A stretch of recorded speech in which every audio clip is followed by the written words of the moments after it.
Mesdames, Messieurs, bonsoir. Il est 20h sur la RTS, le journal. Voici les titres. Paix, sécurité, démocratie, stabilité. Macky Sall et Paul Biya sur la même longueur d'onde.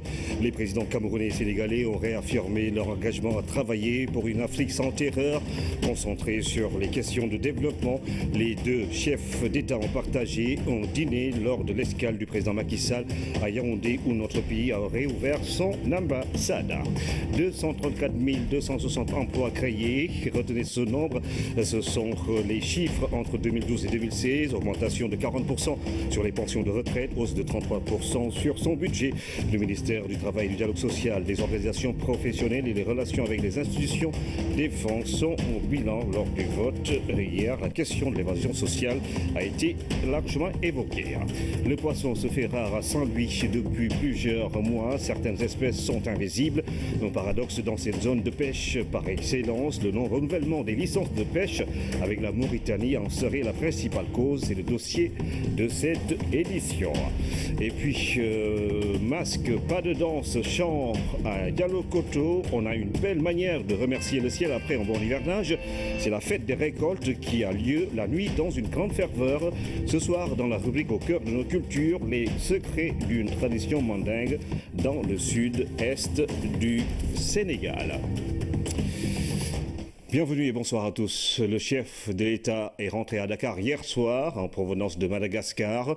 Le président Macky Sall a fait une escale à Yaoundé au Cameroun où il s'est entretenu avec le président Paul Biya.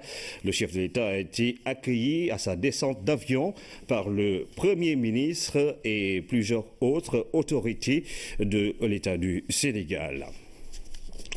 En revenant de Madagascar, le chef de l'État s'est arrêté à Yaoundé, une escale technique de quelques heures aux allures d'une visite officielle. Après l'accueil chaleureux, le président Macky Sall s'est entretenu avec son homologue, le président Paul Biya. Les deux chefs d'État ont décidé d'approfondir les relations déjà excellentes entre le Sénégal et le Cameroun. D'autres sujets d'intérêt commun, comme le terrorisme, ont été abordés. Voici le reportage de notre envoyé spécial, Oumar Nying. De retour du sommet de la francophonie qui vient de se tenir à Madagascar, le président Macky Sall s'est arrêté dans un pays membre ami du Sénégal. Le symbole est dans l'accueil qui lui est réservé.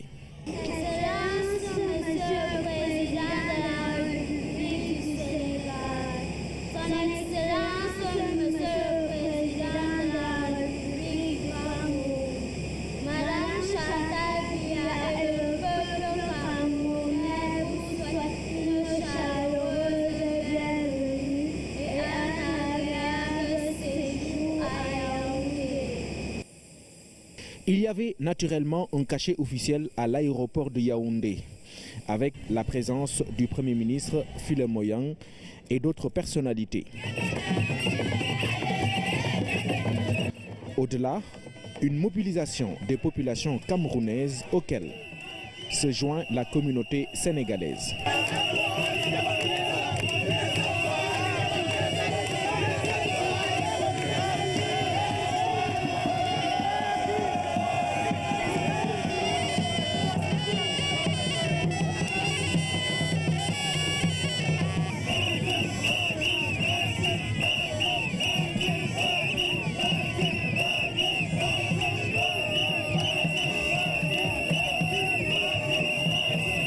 En fait, c'est le peuple camerounais qui s'est levé pour la circonstance. Le décor est révélateur sur toute la route qui mène au palais de l'Unité, là où le président Paul Biya attendait déjà son hôte.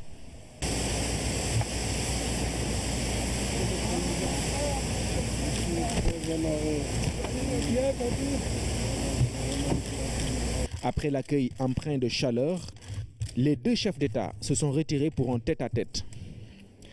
Ils seront rejoints plus tard par la première dame, Chantal Biya, elle aussi très honorée par cette visite du président de la République au Cameroun.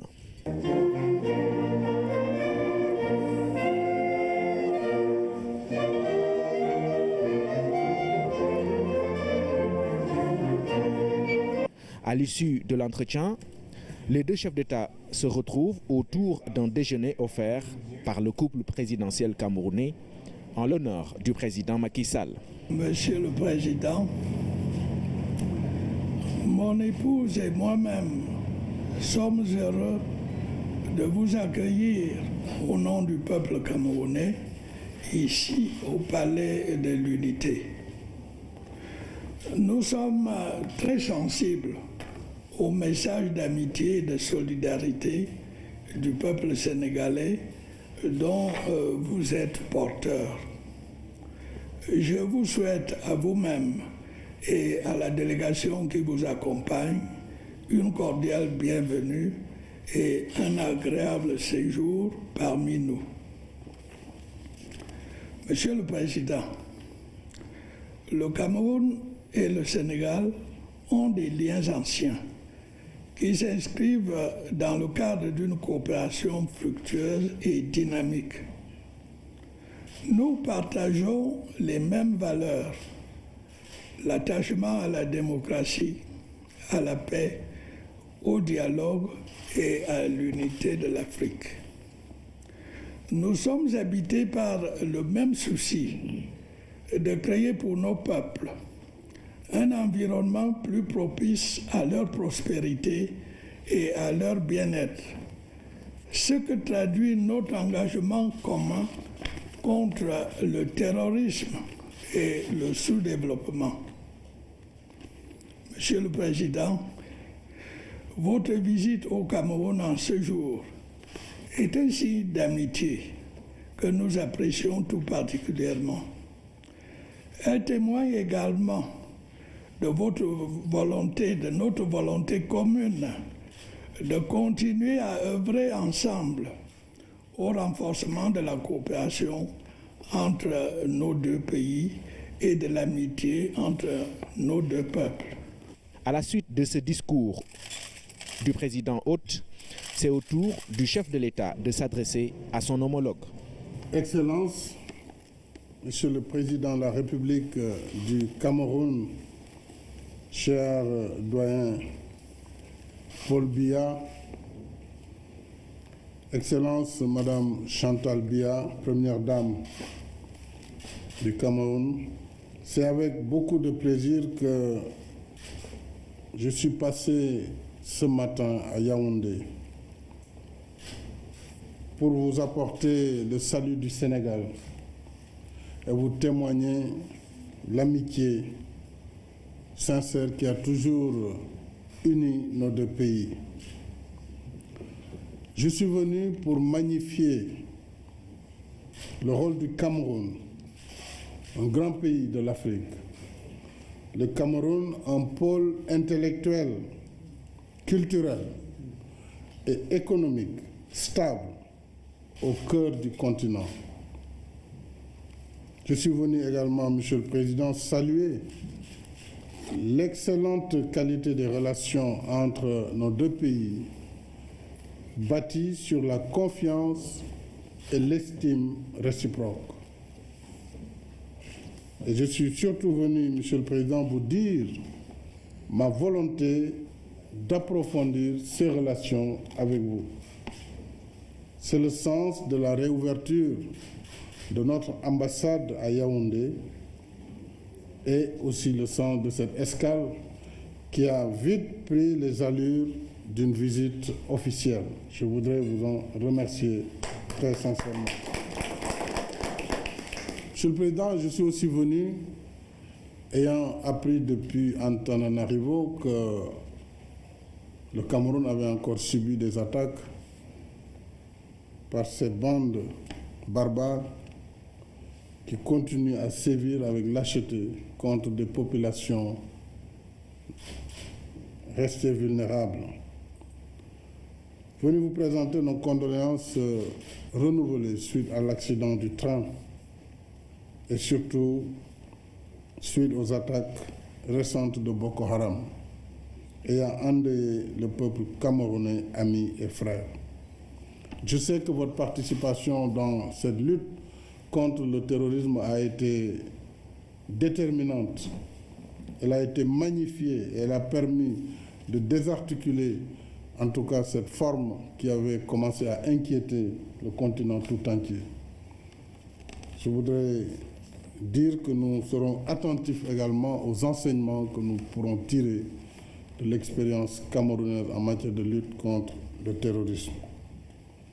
Je voudrais pour terminer vous remercier et remercier votre épouse, la première dame, Mme Chantal Biya, qui a tenu également à nous recevoir dans ce magnifique palais, et vous dire, Monsieur le Président, toute mon estime et toute mon affection. L'échange de toasts a été un moment fort à l'image des discours des deux chefs d'État. Le président Biya a offert au chef de l'État ce cadeau. L'œuvre d'art symbolise la bravoure du cavalier et la convivialité de son cheval. Le sculpteur immortalise ainsi la vitalité et la pugnacité de l'Afrique dans sa quête de grandeur et d'émancipation. Ainsi, l'amitié et la coopération entre le Cameroun et le Sénégal sont élevées au plus haut niveau, sur fond de Tadjebon.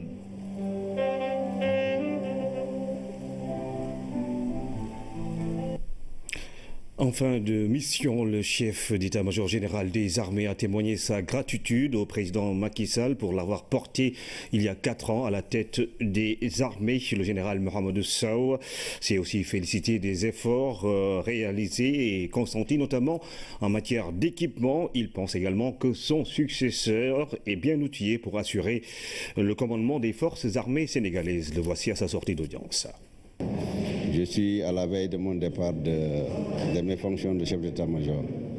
Il était normal que je vienne lui faire le point du travail qui a été accompli pendant ces 4 dernières années.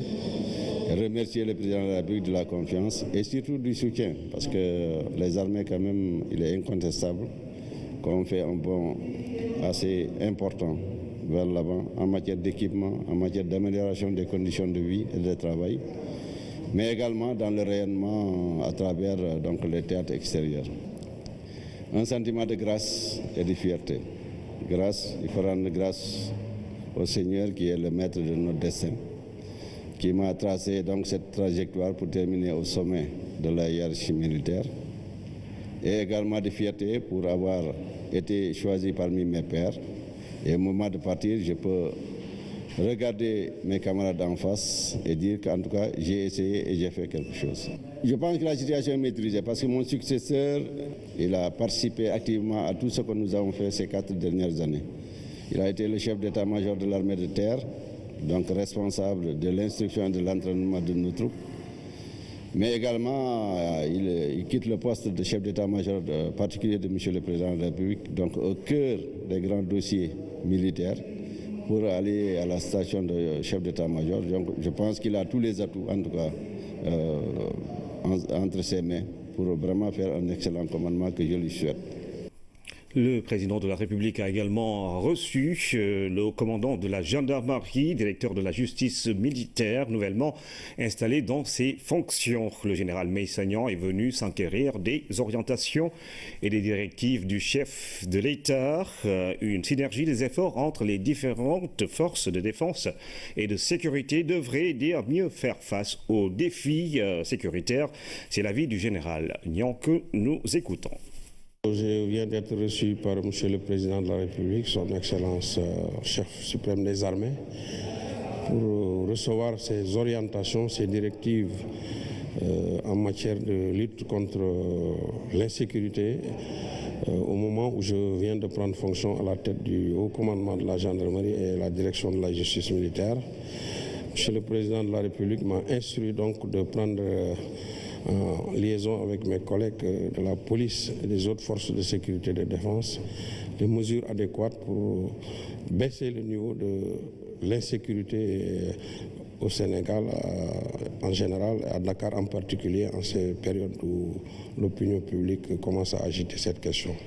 C'est des défis relatifs à une insécurité qui est prégnante au niveau de l'ensemble des pays de la sous-région et notre pays n'est pas épargné.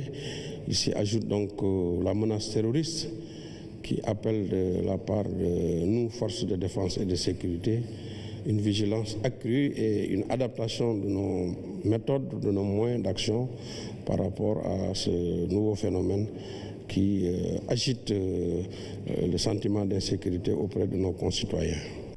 Autre audience, celle que le président de la République a accordée à un ambassadeur de l'Union européenne en mission spéciale au Sénégal. Félix Fernandez Shaw prépare la visite la semaine prochaine de la haute représentante de l'Union européenne pour les affaires étrangères et la politique de sécurité. Il a par ailleurs salué la stabilité du Sénégal qui milite en faveur d'une coopération bilatérale soutenue. Nous l'écoutons. Je suis venu avec un message personnel de la haute représentante, vice-présidente de la Commission pour les affaires étrangères, Mme Mogherini, vis-à-vis le président Sall et le Sénégal, un peu pour passer en revue la collaboration bilatérale dans tous nos secteurs et tous nos moments de politique bilatérale, mais aussi pour préparer la visite de Mme Mogherini qui devrait se rendre au Sénégal très bientôt. Le Sénégal est un partenaire de stabilité, de sécurité, de prospérité, d'investissement pour l'Europe dans l'Afrique de l'Ouest et effectivement à partir du Sénégal et dans le Sénégal. Et donc on déploie tous nos instruments financiers, politiques, de commerce, etc. pour soutenir le travail bilatéral entre l'Union européenne et le Sénégal. Et puis ce conseil interministériel consacré à la production arachidière, présidé par le Premier ministre, cela a permis de faire l'état des lieux, mais également d'ouvrir d'autres perspectives pour de meilleurs résultats dans la filière, mais notamment dans tout le secteur agricole. Aminata Mbengue Falla. 4 tours d'horloge d'échange entre autorités, représentants des organisations professionnelles des producteurs et du Conseil national interprofessionnel de l'arachide, entre autres acteurs, pour trouver un consensus sur 11 points. La date de démarrage de la campagne de commercialisation de l'arachide, le prix d'achat au kilogramme ou encore le fonds de commercialisation mis en place par l'État. La campagne de commercialisation, va démarrer le 1er décembre. Le CNIA avait proposé un prix de 210 francs le kilo. Le Conseil interministériel l'a validé. En plus de cela, l'État va mettre en place un fonds de commercialisation de 11,5 milliards destiné à acheter 55 000 tonnes de semences certifiées. L'État va aussi subventionner 20 000 tonnes de semences écrémées et réserver 10 000 tonnes à la zone sud. Le gouvernement a aussi décidé et a informé l'ensemble des acteurs que dorénavant, en ce qui concerne l'exportation, il y aura une taxe de 40 francs CFA le kilo pour l'arachide décortiqué et 15 francs pour l'arachide COP. Une production d'un peu moins d'1 million de tonnes d'arachide est attendue cette année, soit une baisse de 5% comparée à l'année passée. Cette année, nous aurons une production de 997 553 tonnes. Ça correspond à une baisse de 5% par rapport à la production de l'année passée. Mais ça correspond à une hausse de 38% par rapport à la moyenne des 5 dernières années. Il faut aussi rappeler que conformément au PSE, on se fixe comme objectif d'avoir 1 million de tonnes d'arachide en 2017, dont 100 000 tonnes exportées. Nous avions dépassé l'an passé notre objectif et cette année, on est autour de cet objectif parce que la différence n'est pas significative. Et nous sommes en 2016, nous avons encore 2017. C'est dire donc qu'il n'y a pas régression en ce qui concerne la culture de l'arachide au Sénégal, il y a plutôt un maintien du niveau d'excellence que nous avons. Le comité de suivi de la campagne de commercialisation s'est réjoui des mesures prises lors de ce conseil interministériel, notamment le paiement des dettes des opérateurs. Comme mesure importante également, c'est le paiement des dettes des opérateurs qui sont de 14 milliards 500 millions. Déjà, à la soirée d'aujourd'hui, le ministère des Finances a rassuré que les 5 milliards sont déjà payés. Il va rester maintenant 9 milliards qui seront payés avant le 20 décembre. Et cela permettra d'organiser une bonne campagne. Autant de mesures prises par le gouvernement pour redynamiser la filière arachidière qui pourrait contribuer à la croissance économique. Pour cette campagne 2016, l'État a accompagné les producteurs de la filière arachidière pour un montant total de 18,3 milliards de francs CFA soit 56% du volume total de la subvention des intrants, dont 14,9 milliards pour les semences et 3,4 milliards pour les engrais. Le gouvernement s'est également engagé à prendre les dispositions pour améliorer l'environnement et permettre une compétition saine et organisée de la commercialisation de l'arachide. Mauloud 2016, des assurances ont été données par le gouvernement pour un bon déroulement de l'événement qui commémore la naissance du prophète Mohammed. Le point avec Fatou Sakho. Le Conseil régional de développement du Gamou de Tivaouane s'est tenu en présence de toutes les autorités compétentes. Le comité d'organisation a passé en revue avec les différents services tous les points névralgiques de l'événement religieux. Le porte-parole est revenu sur la principale doléance de la cité.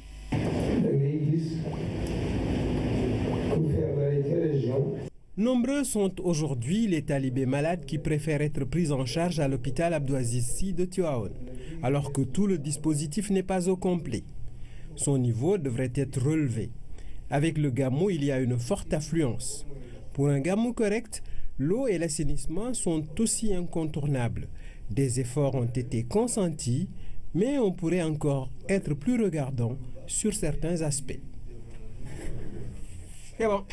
Les départements de la santé, de l'assainissement, de la sécurité, de la douane, des transports avec notamment Dakar Demdik qui met en place 200 bus à des tarifs préférentiels et les sociétés nationales qui ont en charge l'eau, l'électricité et le téléphone ont tous rassuré sur l'effectivité des moyens mis en place par rapport aux besoins.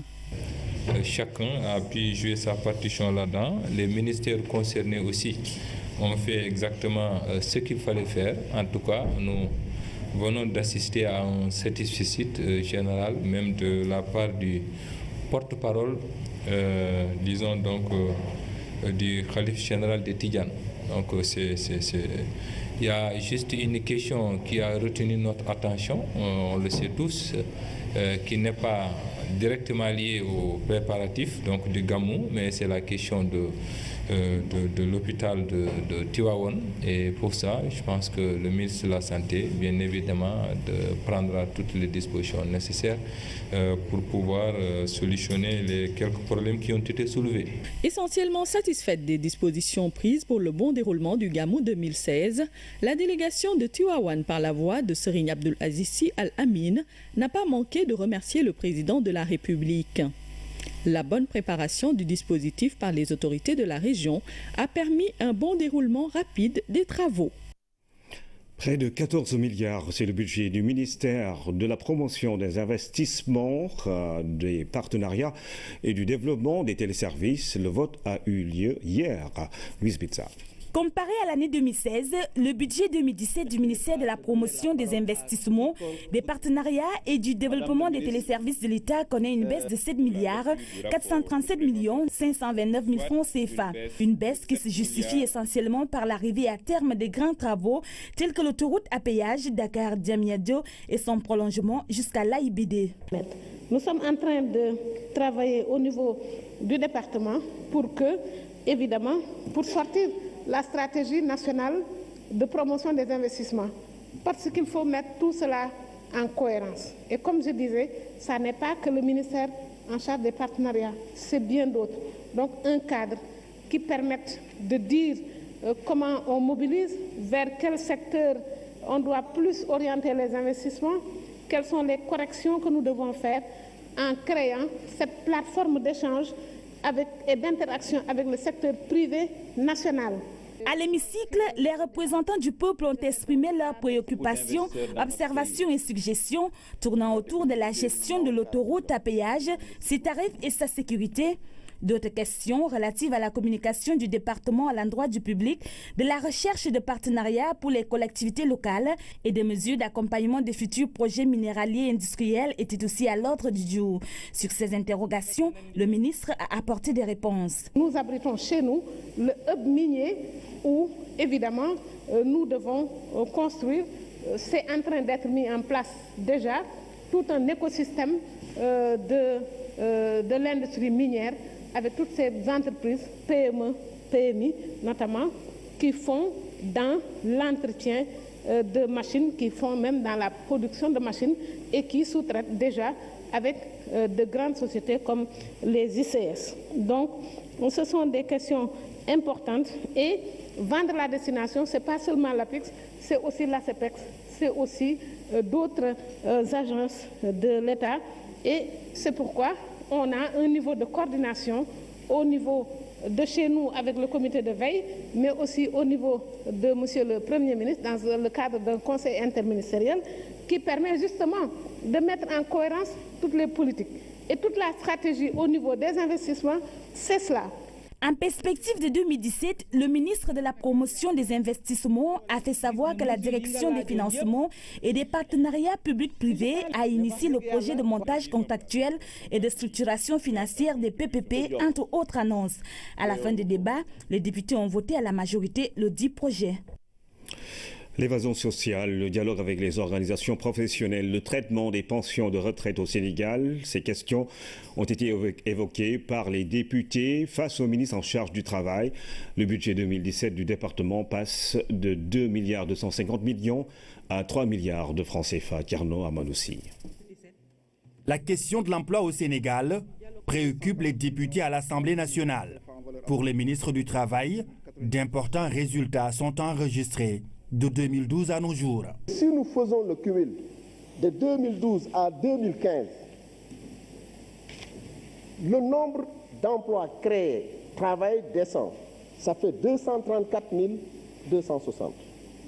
Je pense que pour ceux qui veulent procéder à une évaluation et rapprocher cela à l'engagement pris par M. le Président de la République de créer 500 000 emplois, ils voient bien que sur cette dynamique, c'est extrêmement dépassé. Et ce nombre ne prend pas en compte les emplois qui sont créés dans les DAC, dans le secteur de l'agriculture, dans le secteur de l'élevage et les différents accompagnements. Actuellement, le gouvernement est en train de consolider tout ce travail pour mettre à la disposition des pays les initiatives qui ont été prises dans ce sens. Au cours des débats à l'hémicycle, la revalorisation des pensions de retraite. Sur cette question, la réponse du ministre n'a pas tardé. Si on calcule de 2012 à 2016, les pensions de l'IPRES ont augmenté de 40%. Nous avons de grosses pensions qui ont eu de fortes augmentations, mais nous avons de petites pensions dont l'augmentation n'a pas beaucoup avancé. Comment faire? Le président a dit qu'il faut aller vers une pension minimale. Ça veut dire qu'il faut regarder une pension qui se rapproche du SMIC, qui soit une pension minimale, et maintenant, toutes les petites pensions seront tirées pour arriver vers cette pension minimale, et nous avons été instruits dans le cadre de la conférence sociale pour en étudier la faisabilité technique et la mise en œuvre. Évasion sociale, un phénomène à combattre pour mieux protéger les futurs retraités. L'administration du travail ne baisse pas les bras. En 2015, 2000 entreprises ont été visitées. Autre priorité, le dialogue social. Des directives du chef de l'État sont reçues et des avancées sont notées. Le Sénégal est un des rares pays où les partenaires sociaux ont signé un pacte de stabilité sociale et d'émergence économique. Ce sont les travailleurs eux-mêmes qui ont dit ce qu'ils veulent du gouvernement, ce qu'ils attendent du gouvernement. À la fin des débats, les députés présents ont voté à l'unanimité le budget 2017 du ministère du Travail, du dialogue social, des organisations professionnelles et des relations avec les institutions. L'Assemblée a adopté. Monsieur le ministre, une hausse de 33% est notée, de 2,252 milliards. L'enveloppe atteint 3,8 milliards de francs CFA. Et puis le budget du ministère de la formation professionnelle, de l'apprentissage et de l'artisanat s'élève à 36 milliards de francs CFA, soit une hausse de 4 milliards. Une augmentation qui s'explique par des projets de construction de centres de formation partout dans le Sénégal. A signalé aussi la finalisation du lycée polyvalent de Sandiara qui aura l'allure d'une université avec 24 bâtiments. Cher Bambagé. Préoccupations, attentes et suggestions ont rythmé les interventions des députés. D'emblée, ils ont salué la maîtrise des dossiers par le ministre Mamadou Talla en charge de la formation professionnelle, de l'apprentissage et de l'artisanat. Les députés ont souhaité le renforcement de l'Agence nationale de la maison de l'outil en amont. Parmi les urgences, la construction d'un centre de formation professionnelle à Goudiri. Outre l'approche par compétences mise en œuvre pour une éducation, formation, emploi, les députés ont dans ce sens recommandé au ministre l'intégration de la prise en compte du genre dans l'insertion des jeunes après leur formation. Dans les réalisations phares du ministère, le lycée polyvalent de Sandiara, qui a la stature d'une université avec 24 bâtiments sur 30 hectares, est en phase de finalisation. Des infrastructures de grande envergure qui démontrent l'importance du secteur de la formation professionnelle, de l'apprentissage et de l'artisanat. Les députés ont enfin souhaité le renforcement tout court en moyens matériels, humains et financiers des centres d'enseignement technique, source de réussite professionnelle pour beaucoup de jeunes et un frein à l'exode et au chômage. Vu l'importance des chantiers en cours, le budget du ministère de la formation professionnelle, de l'apprentissage et de l'artisanat a connu une hausse de 4,5 milliards de francs CFA. Il est arrêté donc à la somme de 36 milliards de francs CFA votée par les députés. Je vous remercie. Une mission de l'Organisation mondiale du commerce est à Dakar. C'est en prélude de l'examen conjoint des politiques commerciales des 8 pays membres de l'UEMOA. Les échanges portent sur les politiques et pratiques commerciales du Sénégal dans l'espace UEMOA et CEDEAO. Thierno Diallo. Le Sénégal a déjà fait l'objet de 3 examens individuels de politique commerciale en 1994, en 2003 et 2009. Le prochain, prévu en octobre 2017, correspond au premier examen conjoint de politique commerciale des 8 États membres de l'UEMOA. Nous allons d'abord voir comment le Sénégal met en application les aspects communautaires de sa politique, parce que la politique commerciale du Sénégal, comme celle de tous les 8 membres de l'UEMOA, baigne dans plusieurs cadres. Dans les autres secteurs, dans les autres domaines, l'intégration y est, mais il y a beaucoup plus un cadre global. Et comme il s'agit d'un cadre global, surtout dans le domaine des secteurs, chaque pays a une certaine autonomie en matière de politique. Et ensuite, les domaines dans lesquels les pays ont une certaine autonomie de politique, comment cette autonomie s'exprime. En 2009, les résultats de l'examen commercial du Sénégal étaient assez satisfaisants. Aujourd'hui, il s'agit pour notre pays d'un audit de respect des engagements pris vis-à-vis des États membres de l'espace UEMOA. Ce sera également l'occasion de voir si nous avons pris des engagements qui sont au-dessus de nos capacités, de pouvoir déjà identifier cette faille et de demander aux besoins l'assistance de l'OMC et des organisations internationales pour nous permettre de nous ajuster et de nous mettre à niveau. L'examen de politique commerciale ne peut pas aboutir sur le règlement des différends. C'est-à-dire que personne ne peut se saisir des résultats de cet examen pour aller attaquer le Sénégal ou bien accroître ses engagements internationaux. Non. À l'issue de cette mission de 3 jours, un rapport sera remis au chef de mission de l'OMC pour validation. Le premier examen conjoint des 8 pays membres de l'UEMOA est prévu à Genève du 25 au 27 octobre 2017. Supervision du trafic international, lutte contre la fraude, cybercriminalité. L'Agence de régulation des télécommunications et des postes fait l'état des lieux. La RTP entend freiner certaines pratiques illégales et renforce sa collaboration avec les forces de défense et de sécurité. Anaïs Nyanyamane. De nos jours, la question de la sécurité des réseaux téléphoniques se pose avec acuité. Cette situation n'épargne aucun État, aucune entreprise ni aucun citoyen. Raison pour laquelle les autorités s'inscrivent dans la lutte active contre la cybercriminalité. En effet, il y a seulement quelques jours, le Sénégal a accueilli un séminaire d'échange sur la cybersécurité avec l'agence coréenne de sécurité sur Internet, KISA. Cette lutte contre la cybercriminalité va donc se poursuivre aujourd'hui sous une autre forme entre la RTP et les forces de sécurité et de défense, afin de mieux prendre en charge cette problématique de la fraude dans le secteur des télécommunications.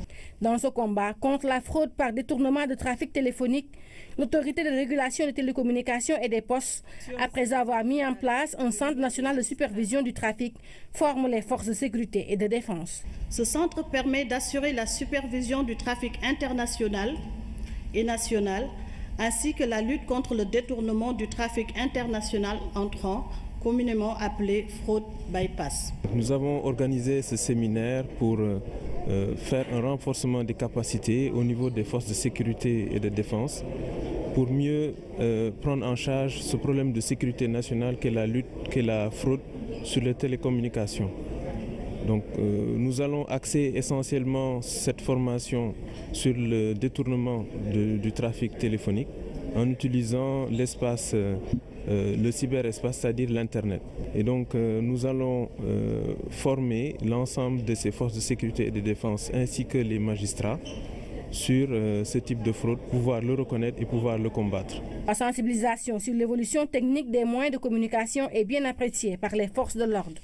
Pour nous, ce sera une plus-value par rapport aux nouvelles techniques qu'on aura à apprendre ici. Vu l'évolution du numérique, certes, il y a eu d'autres techniques qui ont pu être utilisées par les malfaiteurs et que nous, on ne connaît pas. Et c'est le lieu aujourd'hui de prendre connaissance de ces nouvelles techniques et de pouvoir mieux lutter en compagnie des autres forces de sécurité comme la police et aussi des agents de l'ARTP pour mieux combattre ce fléau. Ces pratiques de détournement du trafic international entrant impactent négativement la qualité des services offerts aux consommateurs et constituent une menace pour l'économie numérique. Une bonne application des recommandations de ce séminaire de formation devra permettre de mieux prendre en charge la lutte contre ces infractions. Gestion des ressources minières, Thiès a accueilli le comité national ITIE. Des informations sur la conciliation des revenus fiscaux et non fiscaux dans le secteur extractif au Sénégal ont été livrées. Autorités locales, compagnies minières et acteurs de la société civile ont échangé sur les moyens de garantir plus d'équité et de transparence. Fatou Diouf. Le rapport ITIE 2014, un document de référence pour une meilleure compréhension de la contribution du secteur extractif au développement socio-économique du Sénégal. L'exploitation des ressources minières rapporte à l'État 117 milliards de francs CFA par an et génère plus de 6 000 emplois, dont 95% destinés aux Sénégalais. Des avancées significatives, tout de même des insuffisances persistent. Le défi qui a été relevé, c'est ce qu'on appelle en matière de production du rapport, le défi de l'exhaustivité. Cela veut dire quoi? Cela veut dire que toutes les compagnies pétrolières, gazières, minières qui sont établies au Sénégal et qui sont retenues dans le périmètre ont fourni les données qu'on leur a demandées. Deuxième défi qui a été relevé, c'est le défi de l'exhaustivité. Cela veut dire que le défi de la fiabilité. Cela veut dire que ces compagnies minières, pétrolières, gazières ont non seulement fourni les données, mais c'est des données qui sont des données certifiées.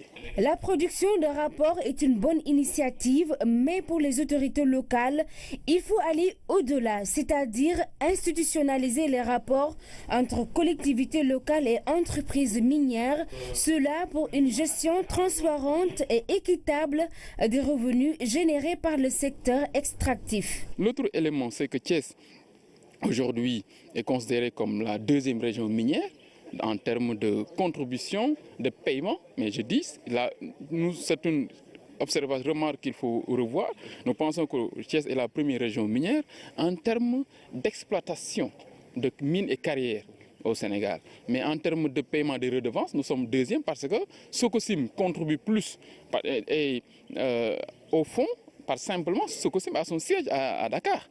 Or, Sococim a ses carrières principalement dans la région de Thiès. On peut constater qu'il y a des efforts qui ont été faits avec l'acte 3 de la décentralisation notamment, et aussi le nouveau code minier d'ailleurs, pour impliquer davantage les collectivités locales dans la gestion à la fois de l'attribution des licences, de l'attribution des permis, mais aussi dans la gestion des revenus qui sont tirés du secteur extractif. Après Thiès, Kédougou va recevoir le comité national de l'initiative pour la transparence dans les industries extractives au Sénégal. Au menu, échanges et discussions sur les principaux défis et recommandations, cela afin de susciter un dialogue ouvert et inclusif entre les différents acteurs concernés. Première conférence internationale de mathématiques à l'université Alioune Diop de Bambey. Pendant 3 jours, les participants vont tenter de résoudre une équation. Comment utiliser certaines applications pour un meilleur apport des maths dans l'innovation scientifique. Seydina Alioune Fall. Au Baol, c'est la première fois qu'une telle rencontre se tient. La conférence internationale de mathématiques a réuni étudiants, enseignants, experts, autorités autour du thème mathématiques et monde innovant. L'université Alioune Diop de Bambey, institution à vocation scientifique, a abrité la manifestation. Il est important de promouvoir l'enseignement des sciences aussi bien en amont de du bac qu'en aval. Mais aussi la professionnalisation. Et il se trouve que l'université Alioune Diop réunit ces 2 critères, c'est-à-dire professionnaliser ses formations en innovant justement, mais aussi développer l'enseignement des sciences. Et qui dit science, dit évidemment mathématiques. Le ministre a toujours dit que l'université de Bambey est un exemple à suivre. C'est vraiment une université qui est sur la voie de l'excellence. Ce qu'ils ont organisé aujourd'hui, c'est très important, monsieur le ministre l'a dit. Si la société est un corps, les mathématiques en constituent le sang. Il y a un organe qui fabrique le sang, c'est les mathématiciens. Mais ce sang circule dans tous les membres du corps pour que le corps reste vivant. On trouve les mathématiques dans l'agriculture, dans le domaine de la pêcherie, l'érosion côtière, tout ce qu'on fait. Voilà. Même les portables que nous utilisons, les cartes bancaires que nous utilisons. Aujourd'hui, il est question maintenant de la sécurité de nos données. Cette conférence de mathématiques, une tangente qui recoupe les directives du chef de l'État, rendre accessibles les mathématiques, promouvoir la discipline, les sciences en général. Nous sommes en droite ligne de la promotion des sciences, mais aussi de la professionnalisation des filières dans l'enseignement supérieur, tel qu'indiqué par les directives présidentielles sur l'enseignement supérieur. Durant 3 jours à l'université Alioune Diop de Bambey, les participants à cette conférence vont débattre sur la contribution des mathématiques dans le développement de l'innovation scientifique. Saint-Louis vit un paradoxe inédit. Ville de pêche, la première capitale du Sénégal, fait face à la rareté du poisson. Certaines espèces ne sont plus à portée de main et plusieurs activités connexes sont au ralenti. Le point dans ce dossier signé Jaina Badja. Diamalai, site de débarquement de poissons à Guet-Ndar. Ici se développent beaucoup d'activités dérivées de la pêche. Des gens viennent même des endroits éloignés pour trouver du travail. Hadi Sow, 70 ans révolus, habite à Raou, situé à une vingtaine de kilomètres de Saint-Louis. Depuis 5 ans, elle achète et revend du poisson. Malheureusement, les choses ne sont plus comme avant. Je vendais du lait caillé. Quand les vaches sont mortes, je me suis reconvertie dans la vente du poisson. Mais présentement, j'ai du mal à trouver du poisson. Khadi n'est pas la seule à sentir la raréfaction du poisson. D'habitude, à cette heure de la journée, l'endroit ne désemplit pas. Aujourd'hui, les personnes trouvées sur place sont presque désœuvrées. Dans la situation actuelle, on gagne 1000 à 1500 francs au maximum. Mais quand ça marche, on peut gagner 6000, 7000, 8000, voire 10 000. Rares sont les pêcheurs qui vont actuellement en mer. Pour cause, de juin à novembre, c'est la fin de la grande campagne de pêche dans le littoral nord. Cette année, le non-renouvellement des licences de pêche a aggravé la situation. On n'a pas de licence. Nos pêcheurs dépensent 400 000 voire 500 000 pour le carburant. Ils reviennent presque bredouilles. Nous demandons au gouvernement de nous aider à obtenir des licences de pêche. Sans cette licence, nous sommes amoindris, car nous ne pouvons plus aller chercher le poisson au risque de nous faire prendre. Le dernier protocole d'accord date de février 2016. Depuis lors, les deux parties, malgré les multiples rencontres, ont du mal à trouver un terrain d'entente. Soupçonnant que le Sénégal ne déclare pas officiellement plus exhaustivement les captures, la Mauritanie s'est dit, bon, désormais, il va falloir débarquer tout en Mauritanie et à partir de la Mauritanie, trouver des camions frigorifiques qui vont prendre le poisson, le charger à partir de Nouakchott et le transporter jusqu'au Sénégal. C'est ce que nous, partie sénégalaise des experts, nous avons jugé techniquement bloquant. Ce n'est pas supportable. La Mauritanie nous donnait la tonne de sardinelles, de chinchard et autres petits pélagiques à 15 € la tonne. Elle s'est vue réviser ce prix à la hausse en passant de 15 € à 123 €, ce qui devient financièrement impossible. Aucun pêcheur de la pêche artisanale ne peut le supporter. D'importants moyens de surveillance sont déployés sur la frontière maritime.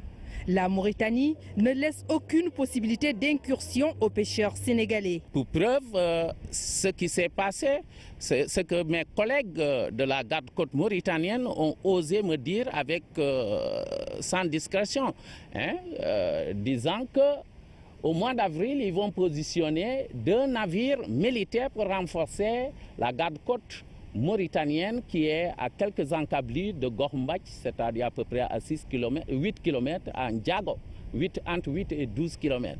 Effectivement, ils sont passés à l'acte. À Saint-Louis, la pêche, un des principaux secteurs d'activité, était florissante. Présentement, tous ceux qui s'activent dans le créneau vont devoir prendre leur mal en patience. Publication du rapport quadriennal du ministère de la Culture et de la Communication. C'est dans le cadre de la ratification de la Convention 2005 de l'UNESCO sur la diversité des expressions culturelles. Rapport approuvé par l'organisation qui note une volonté politique du gouvernement et des progrès dans le secteur de la culture au Sénégal. Philomène Constance-Tiagne. Leur mérite, c'est d'avoir participé à la rédaction du rapport quadriennal du ministère de la Culture. Ils sont issus de différents départements de l'administration et parmi eux des acteurs culturels et d'autres du privé. Avec eux, toutes les pièces maîtresses du développement de la culture ont été explorées. L'esprit de ce rapport, c'est de mettre en exergue les politiques et les mesures prises par l'État, mais aussi par la société civile, pour mettre en œuvre la Convention. Et là, ce qu'on peut noter du point de vue des politiques, par exemple, on peut noter le FOPICA, qui est une politique forte, qui effectivement aide à la mise en place ou alors à la mise en application de cette convention-là. Nous pouvons citer d'autres politiques aussi, notamment les fonds qui sont mis en place. On peut citer aussi les conventions qui ont été signées entre le Sénégal et d'autres pays. On peut citer la collaboration que nous avons avec la francophonie, le PARPIX, qui appuie beaucoup donc, le secteur des arts vivants. Pendant plusieurs années de ratification de la Convention 2005 de l'UNESCO sur la diversité des expressions culturelles, le Sénégal ne s'est pas exécuté sur la publication de ce rapport. Et pour une première, le travail a été bien apprécié par l'organisme. Ce qui est extraordinaire, le rapport a été transmis et l'UNESCO a décerné au Sénégal un satisfecit compte tenu non seulement du respect de cette obligation fondamentale, mais surtout compte tenu de la qualité du rapport qui a été largement salué. Donc nous avions tenu aujourd'hui à faire avec ce comité un atelier de partage, mais surtout en guise de remerciement, le ministère de la Culture a tenu à décerner des certificats et des attestations à tous les membres de ce comité qui a permis la rédaction de ce rapport de qualité. Le dit rapport sera vulgarisé prochainement dans les autres régions à travers des séances de restitution pour mieux répondre aux exigences de la Convention. À présent, direction le sud-est, destination Dialokoto. Dans cette localité mandingue, il y a un événement assez particulier du reste pour célébrer une saison pluvieuse. Des masques sortent la nuit, font le spectacle devant des populations enthousiastes. Tout cela est rythmé par des tambours, des pas de danse et quelques secrets. Une tradition qui se perpétue dans la rubrique Au cœur de nos cultures. Tiarodia. Fin de l'hivernage marqué par une grande fête à Dialokoto. Cette manifestation est organisée à chaque fois que les populations ont bénéficié des largesses de Dame Nature. Pour rendre grâce à Dieu, les premières récoltes sont fêtées. C'est une fête annuelle qu'on organise chaque année à cette période de récolte. On l'appelle communément la fête des récoltes. Mais c'est des masques que nous faisons, dont les herbes sont prises dans les rizières. Et ça marque souvent le début des récoltes. Ça veut dire que l'année où il y a une très bonne récolte, on fait ce genre de masques. Cette fête des récoltes réunit 52 villages de la commune et les localités environnantes. Lors de ce grand rendez-vous culturel, des masques sont confectionnés. Sur les 6 modèles fabriqués à base d'herbes, chacun porte un symbole. Les autres masques que nous faisons, nous avons balo, comme on l'appelle avec... vous allez voir un peu plus élancé. Il y a les autres comme Tintrinia, fait à base de foin de fogno. Nous avons Kunchumpo qui est fait à base de feuilles de rognier. Vous avez Kumbankunto, vous avez Sabanyaranti qui vont tourner, qui vont danser. Cette manifestation nocturne qui se tient entre 20h et 0h regroupe les différentes tranches d'âge de cette communauté, mais les plus âgés sont les détenteurs des secrets de la tradition. Ces traditions se transmettent de génération en génération. Les sages ont l'obligation de léguer tous les secrets aux jeunes. Comment fabriquer les masques, qui doit porter les masques et que symbolise chaque masque. Pour cela, il faut bien connaître la forêt. Sur la piste, les anciennes se chargent de transmettre les pas de danse et les chants à la jeune génération. Ces jeunes filles participent à cette fête en tant qu'observatrices, mais également en tant qu'apprenantes. Elles doivent suivre tout ce que les anciennes font pour avoir une maîtrise et un savoir-faire de la tradition. En plus des masques, des tam-tams sont utilisés pour assurer le maximum d'ambiance. Les plus petits sont appelés tam-tam mandins et les plus grands portent le nom de tam-tam messager. Cette fête des récoltes est organisée 3 à 4 fois dans l'année pour remercier le Tout-Puissant.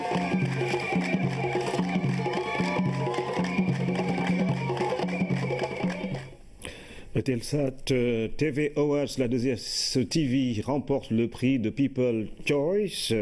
C'est la première fois qu'une télévision africaine remporte ce trophée prestigieux disputé cette année par plus de 120 chaînes issues de 37 pays différents. La remise du trophée a eu lieu vendredi dernier. Écoutons à ce propos le président directeur général de 2STV, El Hadji Ibrahima Ndiaye.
Félicitations donc à la première chaîne de télévision privée du Sénégal. Sur l'international, Jovenel Moïse est donné vainqueur dès le premier tour de la présidentielle en Haïti, selon les résultats préliminaires annoncés ce mardi par le Conseil électoral provisoire. Le nouveau président a appelé les Haïtiens à s'unir pour relever le pays. C'est le premier sujet de l'actualité internationale en bref et en images. Louise Bitza. Avec 55,67% des voix dès le premier tour, le candidat choisi par l'ex-chef de l'État haïtien, Michel Martelly, pour représenter son parti, vient de remporter l'élection présidentielle du 20 novembre 2016. À 48 ans, Jovenel Moïse signe avec cette élection le début de sa carrière politique. Conscient des contestations à venir de ses concurrents, Jovenel Moïse a appelé les 26 autres candidats en liste dans cette élection à travailler ensemble. En Côte d'Ivoire, c'est le retour de Simone Gbagbo dans le prétoire. L'ex-première dame est poursuivie pour crimes de guerre et crimes contre l'humanité pendant la crise post-électorale. Elle avait refusé de comparaître durant plusieurs audiences. Mais ce mardi, Simone Gbagbo est bien arrivée en fin de matinée à la cour d'assises d'Abidjan. En Colombie, un avion transportant une équipe de football brésilienne s'est écrasé suite à des pannes électriques. 6 survivants ont pour le moment été retrouvés.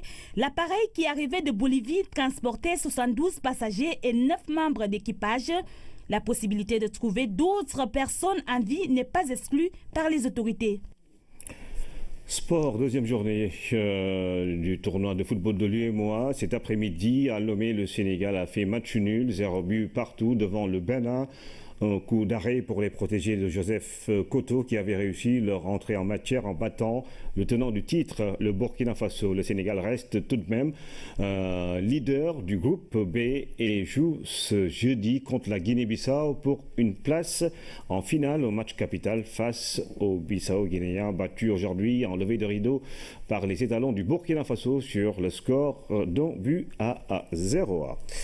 Et puis CAN féminine de handball 2016 à Luanda. Les Lions du Sénégal ont effectué leur deuxième sortie cet après-midi. Nos joueuses se sont inclinées face à l'Angola, pays organisateur. Le score 31-18. Les Lions jouent leur troisième match de poule jeudi contre la Côte d'Ivoire. 14 entraîneurs sénégalais en stage de formation en beach soccer. Ce stage d'une semaine est encadré par la Fédération internationale de football. L'objectif, apprendre aux stagiaires les techniques de la discipline et les textes qui régissent son fonctionnement. Pape Mali Diop. La discipline aura valu beaucoup de satisfaction au Sénégal et pourtant la formation fait défaut au niveau de l'encadrement. Les entraîneurs que vous voyez ici, c'est des entraîneurs qui n'ont jamais fait de formation de beach soccer. C'est pourquoi moi je leur dis chapeau et vous parvenez à jouer un championnat. Et là, ils auront l'occasion quand même d'être formés. Ce qui veut dire qu'il y a un pas qui a été fait. La Fédération sénégalaise de football en est consciente et s'inscrit dans cette dynamique de progrès et de formation. Nous allons spécialiser des entraîneurs sur le beach soccer, mais également aussi élargir la base de pratique. Parce qu'il faut également avoir des entraîneurs capables d'assurer la formation au niveau des jeunes. C'est pourquoi effectivement nous avons essayé de toucher pratiquement beaucoup de régions. Durant une semaine, 14 entraîneurs sénégalais apprendront les lois et règlements du beach soccer, mais surtout les aspects techniques de la discipline. Ils doivent apprendre à avoir les appuis qu'il faut. Ce n'est pas la même chose qu'au football traditionnel. Il y aura la tactique défensive, bien sûr sans tactique défensive, la tactique offensive, les coups de pied arrêtés. Souvent, coups de pied arrêtés au beach soccer, on a un but. Et la préparation physique, qui est aussi importante par rapport à la pratique de ce sport. Le besoin de formation est là. Et il est temps de mettre en selle les jeunes qui veulent promouvoir la discipline. Travailler le sport sans pour autant maîtriser aussi les différents fondamentaux, donc ça aussi c'est très risqué. Mais je crois que ce stage-là va régler tout ça là et va nous permettre de pouvoir pratiquer cela, de pouvoir expérimenter cela et de pouvoir exercer au niveau des enfants et de pouvoir populariser cette discipline-là. Ça nous permettra en même temps aussi de connaître plus aussi les nouvelles lois parce que le beach soccer, de temps en temps, des fois ça change les lois, c'est pas comme le foot à 11. Ça nous permettra aussi de connaître ça et de connaître aussi comment les tactiques qui vont nous apprendre aussi en même temps. Au cours de cette formation, les stagiaires allieront théorie et pratique. C'est la fin de cette édition, mesdames et messieurs. Merci encore une fois de suivre l'actualité tous les jours sur la première chaîne de télévision sénégalaise. Après ce journal, un autre journal, celui de la 25e édition de la Foire internationale de Dakar, avec Fanta Badji et nos équipes sur place. Merci à tous et bonne fin de soirée.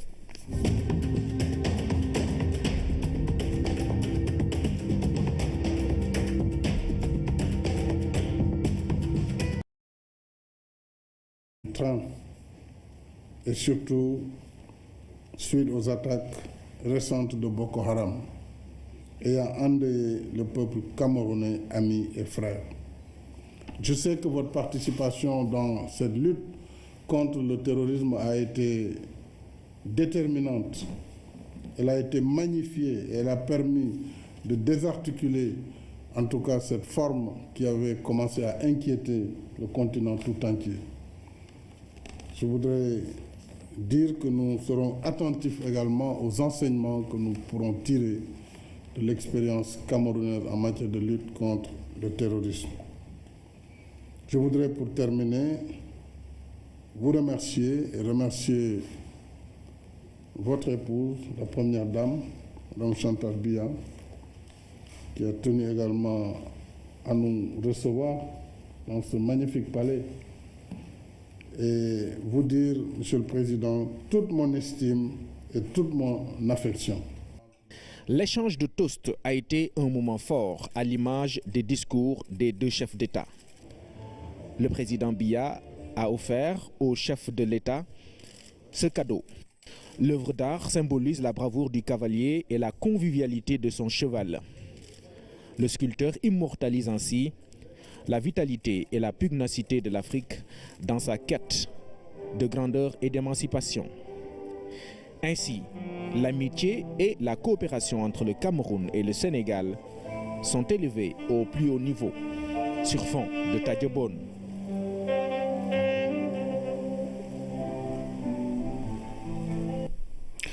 En fin de mission, le chef d'état-major général des armées a témoigné sa gratitude au président Macky Sall pour l'avoir porté il y a 4 ans à la tête des armées. Le général Mahamadou Sow s'est aussi félicité des efforts réalisés et consentis, notamment en matière d'équipement. Il pense également que son successeur est bien outillé pour assurer le commandement des forces armées sénégalaises. Le voici à sa sortie d'audience. Je suis à la veille de mon départ de mes fonctions de chef d'état-major. Il était normal que je vienne lui faire le point du travail qui a été accompli pendant ces 4 dernières années. Remercier le président de la République de la confiance et surtout du soutien, parce que les armées, quand même, il est incontestable qu'on fait un bond assez important vers l'avant en matière d'équipement, en matière d'amélioration des conditions de vie et de travail, mais également dans le rayonnement à travers donc, les théâtres extérieurs. Un sentiment de grâce et de fierté. Grâce, il faut rendre grâce au Seigneur qui est le maître de notre destin, qui m'a tracé donc cette trajectoire pour terminer au sommet de la hiérarchie militaire, et également de fierté pour avoir été choisi parmi mes pairs.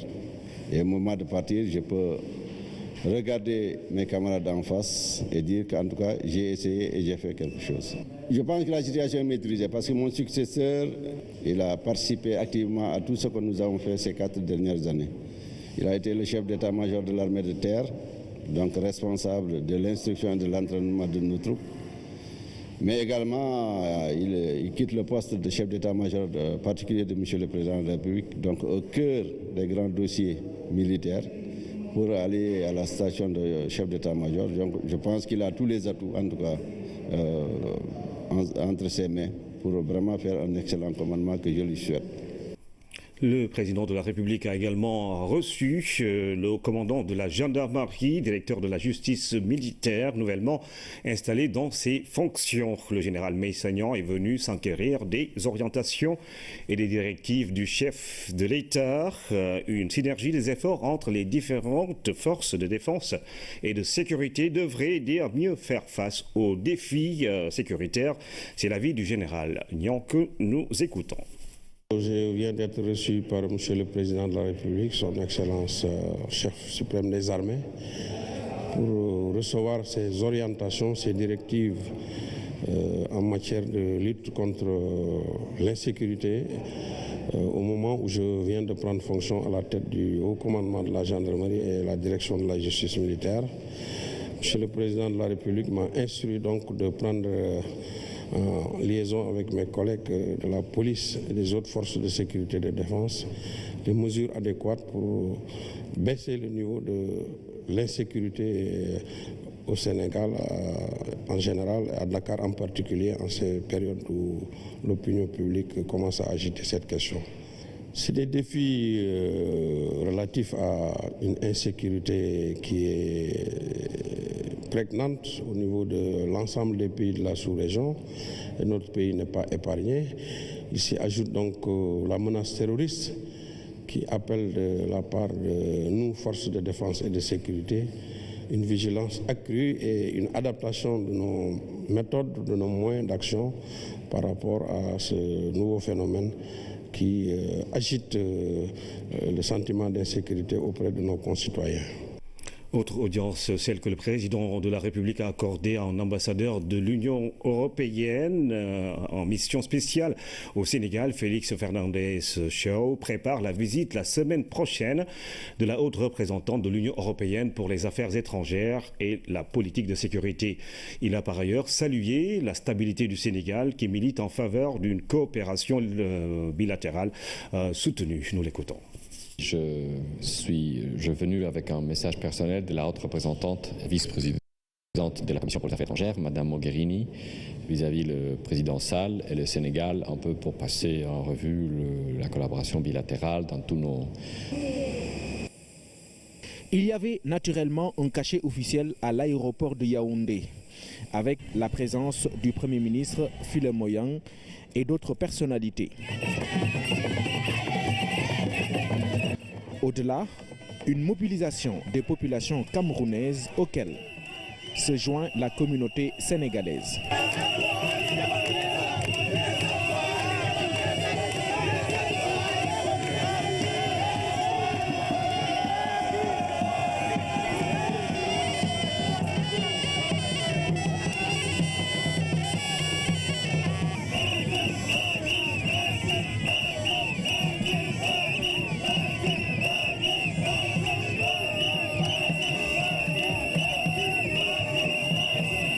En fait, c'est le peuple camerounais qui s'est levé pour la circonstance.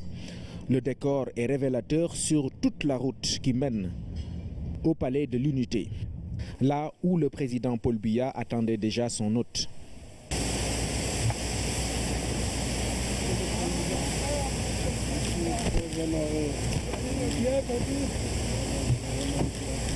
Après l'accueil empreint de chaleur, les deux chefs d'État se sont retirés pour un tête-à-tête.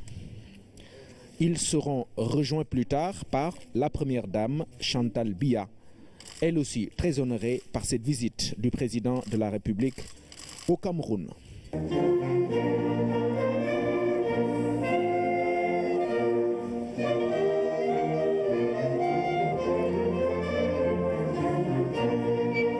À l'issue de l'entretien, les deux chefs d'État se retrouvent autour d'un déjeuner offert par le couple présidentiel camerounais en l'honneur du président Macky Sall. Monsieur le Président, mon épouse et moi-même sommes heureux de vous accueillir au nom du peuple camerounais ici au Palais de l'Unité. Nous sommes très sensibles au message d'amitié et de solidarité du peuple sénégalais dont vous êtes porteur. Je vous souhaite à vous-même et à la délégation qui vous accompagne une cordiale bienvenue et un agréable séjour parmi nous. Monsieur le Président, le Cameroun et le Sénégal ont des liens anciens qui s'inscrivent dans le cadre d'une coopération fructueuse et dynamique. Nous partageons les mêmes valeurs, l'attachement à la démocratie, à la paix, au dialogue et à l'unité de l'Afrique. Nous sommes habités par le même souci de créer pour nos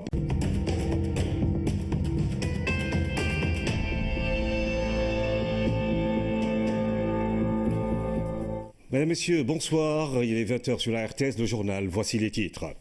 Paix, sécurité, démocratie, stabilité. Macky Sall et Paul Biya sur la même longueur d'onde.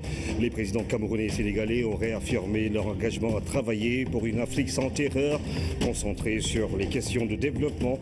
Les deux chefs d'État ont partagé un dîner lors de l'escale du président Macky Sall à Yaoundé, où notre pays a réouvert son ambassade. 234 260 emplois créés. Retenez ce nom. Ce sont les chiffres entre 2012 et 2016, augmentation de 40% sur les pensions de retraite, hausse de 33% sur son budget. Le ministère du Travail et du Dialogue social, des organisations professionnelles et les relations avec les institutions défendent son bilan lors du vote. Hier, la question de l'évasion sociale a été largement évoquée.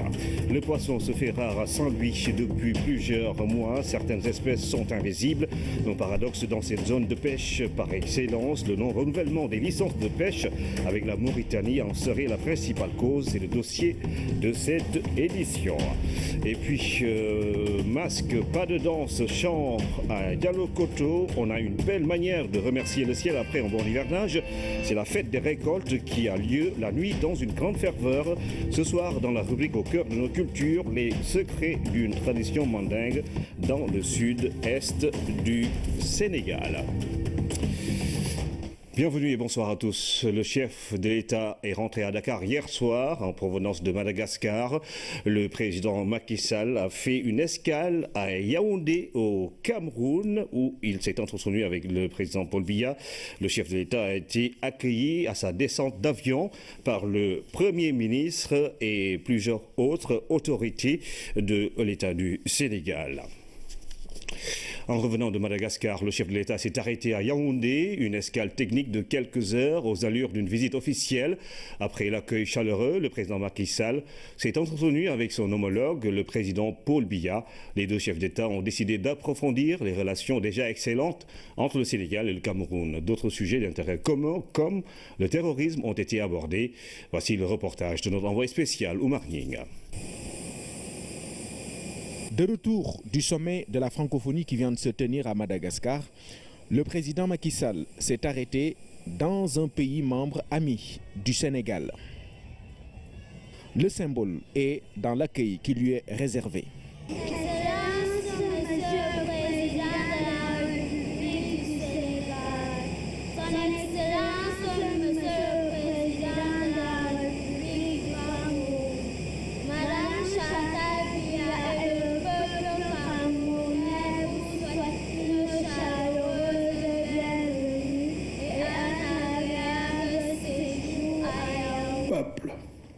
Un environnement plus propice à leur prospérité et à leur bien-être.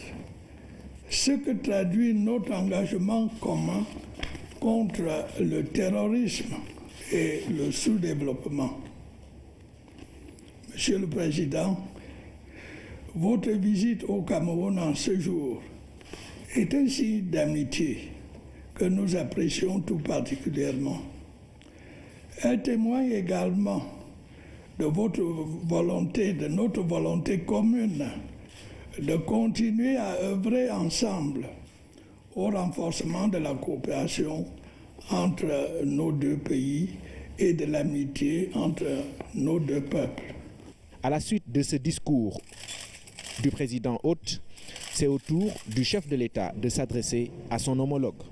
Excellence, Monsieur le Président de la République du Cameroun, cher doyen Paul Biya, Excellence Madame Chantal Biya, Première Dame du Cameroun, c'est avec beaucoup de plaisir que je suis passé ce matin à Yaoundé pour vous apporter le salut du Sénégal et vous témoigner l'amitié sincère qui a toujours uni nos deux pays. Je suis venu pour magnifier le rôle du Cameroun, un grand pays de l'Afrique. Le Cameroun, un pôle intellectuel, culturel et économique stable au cœur du continent. Je suis venu également, Monsieur le Président, saluer l'excellente qualité des relations entre nos deux pays, bâties sur la confiance et l'estime réciproque. Et je suis surtout venu, Monsieur le Président, vous dire ma volonté d'approfondir ces relations avec vous. C'est le sens de la réouverture de notre ambassade à Yaoundé et aussi le sens de cette escale qui a vite pris les allures d'une visite officielle. Je voudrais vous en remercier très sincèrement. Monsieur le Président, je suis aussi venu ayant appris depuis Antananarivo que le Cameroun avait encore subi des attaques par ces bandes barbares qui continuent à sévir avec lâcheté contre des populations restées vulnérables. Venez vous présenter nos condoléances renouvelées suite à l'accident du